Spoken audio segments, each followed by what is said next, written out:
Be fearless. अगर आप accident के डर से सेफली ड्राइव करते हैं, अगर आप अल्लाह के डर से गलत काम करने से बचते हैं, अगर आप सेहत खराब होने के डर से गलत चीजों का नशा करने से बचते हैं, तो ये डर अच्छा है। लेकिन ये डर प्रॉब्लमेटिक तब हो जाता है जब हम अपनी बात लोगों के सामने रखने से डरते हैं, जब हमें पब्लिक स्पीकिंग से डर लगता है, जब हम कुछ नया सीखने से डरते हैं, जब हम अपने लिए डिसीजंस लेने से डरते हैं, तो फिर यही डर हमारे रास्ते में रुकावट का कारण बनती है। तो आखिर ये डर हमारे अंदर आती क्यों है? इसका सबसे पहला रीजन है कि लोग हमारे बारे में क्या सोचेंगे, और इस चक्कर में हम कितनी बार गलत डिसीजंस ले लेते हैं। दूसरा रीजन है अपनी स्टेटस का डर कि मेरा स्टेटस जो है शायद कहीं मेरी स्टेटस गिर ना जाए। तीसरी रीजन है desire for comfort and satisfaction, हम अपने कंफर्ट को छोड़ना नहीं चाहते। चौथा रीजन है हमारी नेगेटिव थिंकिंग पैटर्न्स, एंड पांचवा रीजन है फियर ऑफ फेलियर। ये 5 ब्रॉडर कैटेगरीज हैं जिसकी वजह से हमारे अंदर जनरली डर आती है।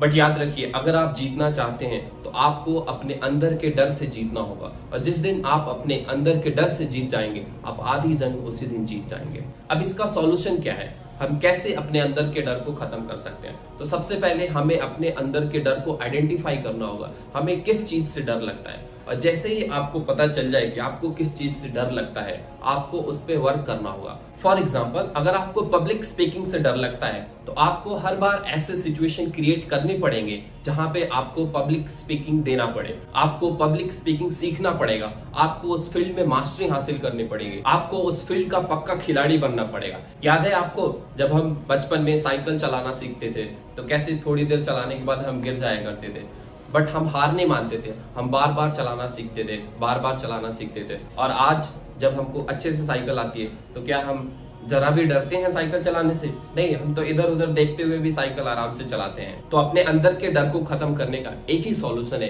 कि आपको उस फील्ड में मास्टरी हासिल करनी पड़ेगी, क्योंकि जब तक आप डर से भागते रहेंगे, डर आपका पीछे करेगी और वो डर और बड़ी होती चली जाएगी। तो इसलिए डर से डरना नहीं है, डर का डट के सामना करना है। अपने अंदर के एक एक डर को आइडेंटिफाई करिए जो आपके रास्ते में रोड़ा बनती है, क्योंकि कोई भी डर आपके रास्ते का रोड़ा नहीं बनना चाहिए। तो बस आज के वीडियो में इतना ही। आई होप आपको ये वीडियो पसंद आया होगा, तो लाइक शेयर और सब्सक्राइब करना ना भूले। और हाँ, एक और चीज, इस वीडियो के बारे में आपकी जो भी राय है उसको कमेंट सेक्शन में जरूर बताएं, क्योंकि आपका फीडबैक ही वीडियोस को, कंटेंट को और इम्प्रूव करने में हेल्प करेगी।